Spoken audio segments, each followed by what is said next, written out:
علیکم ویورز. تو آج کی جو ہماری ویڈیو ہے اس کا موضوع ہے اردو نان فکشن، یعنی کہ اردو میں غیر افسانوی جو نثر ہے اس کے بارے میں ہم اس میں بات کریں گے. تو جیسے کہ ہم سبھی جانتے ہیں کہ افسانوی اور غیر افسانوی کے بیچ میں جو فرق ہوتا ہے وہ کیا ہوتا ہے. افسانوی یعنی کہ ایسی نثر جو کہ کہانیوں کے قریب ہو اور ساتھ ساتھ اس میں ایسے واقعات کو پیش کیا جائے جو کہ حقیقت نہ ہو، حقیقت سے دور ہو. جبکہ نان فکشن یعنی کہ جو غیر افسانوی نثر ہے وہ ایسی نثر کو کہتے ہیں جس میں کہ ایسے واقعات کو پیش کیا جاتا ہے جو کہ حقیقت کے قریب ہوتے ہیں. تو چلیے آج کے جو ہمارے موضوع ہیں اس پر بات کرتے ہیں. اس میں پہلا جو ہے ہمارا وہ ہے تذکرہ نگاری، یعنی کہ تذکرے کی تعریف ہم اس میں پیش کریں گے. دوسرا ہے انشائیہ کی تعریف، تیسرا سوانح کی تعریف اور چوتھا مضمون کی تعریف. تو چلیے آج کا جو ہمارا سب سے پہلا موضوع ہے اس کو شروع کرتے ہیں. سب سے پہلے ہم بات کریں گے تذکرہ کی تعریف کے بارے میں.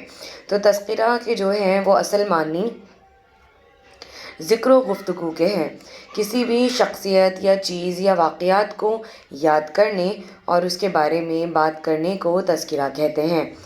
اردو شاعروں کے تذکرے لکھنے کا جو رواج ہے وہ 18ویں صدی سے شروع ہوتا ہے.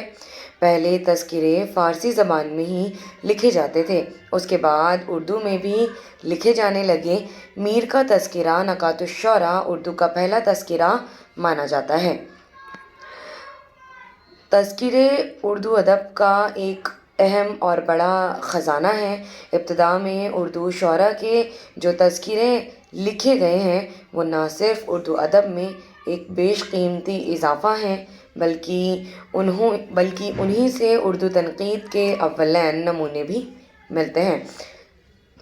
یعنی کہ اس میں کیا ہوتا تھا، یہ جو صنف ہے اردو کی تذکرہ، اس میں جو شعراء ہیں ان کے بارے میں معلومات ہوتی ہیں، یہی ساری چیزیں. اس کے بعد اگلا جو ہمارا موضوع ہے وہ ہے انشائیہ کی تعریف. تو انشائیہ کے لیے موضوع کی کوئی قید نہیں ہوتی. اپنی ذات کے بارے میں لکھیے، کائنات کے بارے میں لکھیے، کسی ایک نقطے پر زور دیجیے یا بہت سے نقاط کو وابستہ کر دیجیے. آپ جو چاہیں کیجیے، یعنی اپنے خیالوں، جذبوں، تجربوں اور مشاہدوں کے ساتھ کھل کر کہیے.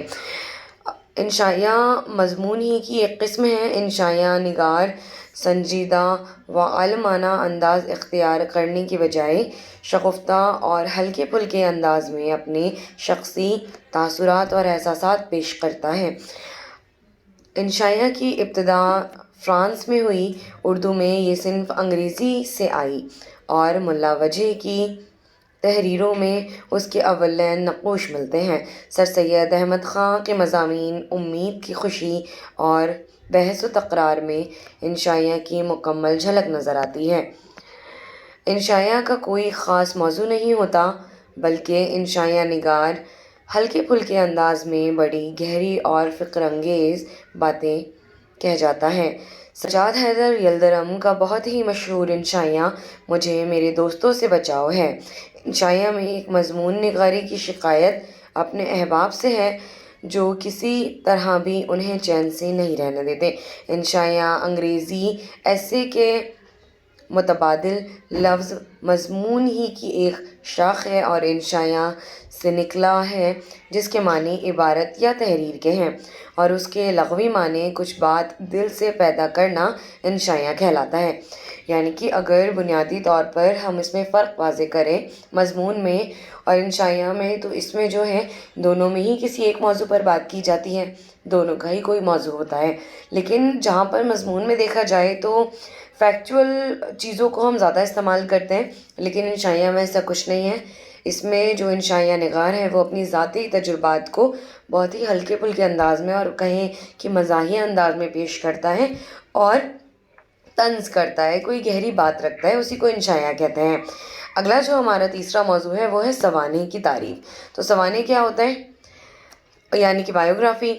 اور سوانح نگاری سے مراد جو ہے کسی شخص کی سوانح عمری، حادثات، واقعات، حالات زندگی سرگزشت تحریر کرنا ہے، یعنی کہ اس کو لکھنا ہے۔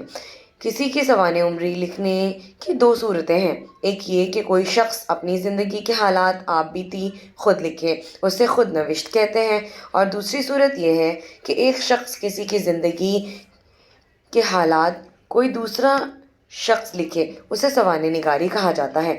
سوانح نگاری کا جو تعلق ہے وہ تاریخ سے ہے، کیونکہ یہ تاریخ کی شاخ ہے، اس لیے اس میں تاریخ ہی کی طرح سچائی اور دیانتداری ہونی چاہیے، اس میں فنکاری یا فنی قدریں ہونی نہیں چاہیے، یعنی کہ اس میں کوئی بھی بناوٹ نہیں ہونی چاہیے۔ جو بھی سوانح نگار ہے وہ اس کو ایسا کا جیسا ہی لکھتا ہے، کیونکہ یہ جو ہوتی ہے وہ حقیقت پر مبنی ہوتی ہے، اس میں تھوڑی سی بھی بناوٹ نہیں کی جا سکتی، تبھی اس کی جو تاثرات ہیں وہ بنے رہ سکتے ہیں اور تبھی مفید ہے۔ اگر اس میں بناوٹ ہوگی تو وہ سوانح کیا ہوگی کہ جھوٹی ہو جائے گی، کیونکہ ہم اس کو کسی شخص کے اوپر لکھ رہے ہوتے ہیں، اس میں کسی شخص کے حالات زندگی اور شخصیت کے بارے میں لکھا جاتا ہے۔ یہ ایک مختصر سا مضمون بھی ہو سکتا ہے اور پوری کتاب بھی، لیکن اس میں جھوٹ کی گنجائش نہیں ہوتی، کیونکہ ہمیں شخصیت کو ویسے ہی پیش کرنا ہوتا ہے۔ کسی بھی مشہور شخص کی زندگی کے حالات تفصیل کے ساتھ ایک کتاب میں پیش کرنے کا فن سوانح کہلاتا ہے۔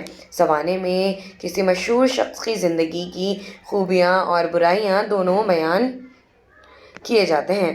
سوانح میں نہ تو شخصیت کے بارے میں فرضی واقعات بیان کیے جا سکتے ہیں اور نہ ہی مبالغہ آمیز اسلوب، مبالغہ یعنی کہ جھوٹ۔ مولانا الطاف حسین حالی کو اردو کا اولین اور سب سے بہترین سوانح نگار کا درجہ حاصل ہے۔ انہوں نے سب سے پہلے شیخ سعدی کی حیات سعدی، اس کے بعد مرزا غالب پر یادگار غالب اور آخر میں سر سید احمد خاں پر حیات جاوید لکھ کر اردو ادب میں سوانح کی بنیاد رکھی۔ اردو میں سوانح نگاری کا آغاز حالی سے ہوتا ہے، ان کے بعد شبلی نعمانی کا نام آتا ہے۔ سوانح نگاری کی تاریخ میں محمد حسین آزاد کی تصنیف آب حیات 1880 بھی خاص اہمیت رکھتی ہے۔ اس ارتقائی دور میں سر سید احمد خاں کی خدمات بھی قابل قدر ہیں۔ اس کے بعد جو ہماری آخری جو صنف ہے وہ ہے مضمون کی تعریف۔ انسان اپنے دل کی بات کو ادا کرنے کے لیے یا تو زبان کا سہارا لیتا ہے یا پھر قلم کا۔ جو شخص اپنے دل کی بات زبان کے ذریعے سلیقہ مندی کے ساتھ ادا کرنے پر قادر ہوتا ہے اسے مقرر کہا جاتا ہے، اور جو اس کے لیے قلم کا سہارا لے اسے محرر کہا جاتا ہے۔ مضمون نگاری اردو نثر کی خاص صنف ہے۔ انگریزی میں اسے ایسے کہتے ہیں۔ یہ غیر افسانوی صنف ہے جس کا آغاز اردو میں دلی کالج سے ہوتا ہے۔ سر سید احمد خاں اور ان کے ساتھیوں نے اس صنف کو بہت فروغ دیا۔ 1857 میں ہندوستانی مسلمانوں پر جو قیامت ٹوٹی تھی اور جس کرب میں یہ قوم مبتلا ہو گئی تھی، اس سے نجات دلانے کے لیے قدرت نے سر سید احمد خاں کو منتخب کیا۔ سر سید نے اپنی جدوجہد سے مسلمانوں میں انگریزی تعلیم پھیلانی شروع کی تھی۔ حالات کے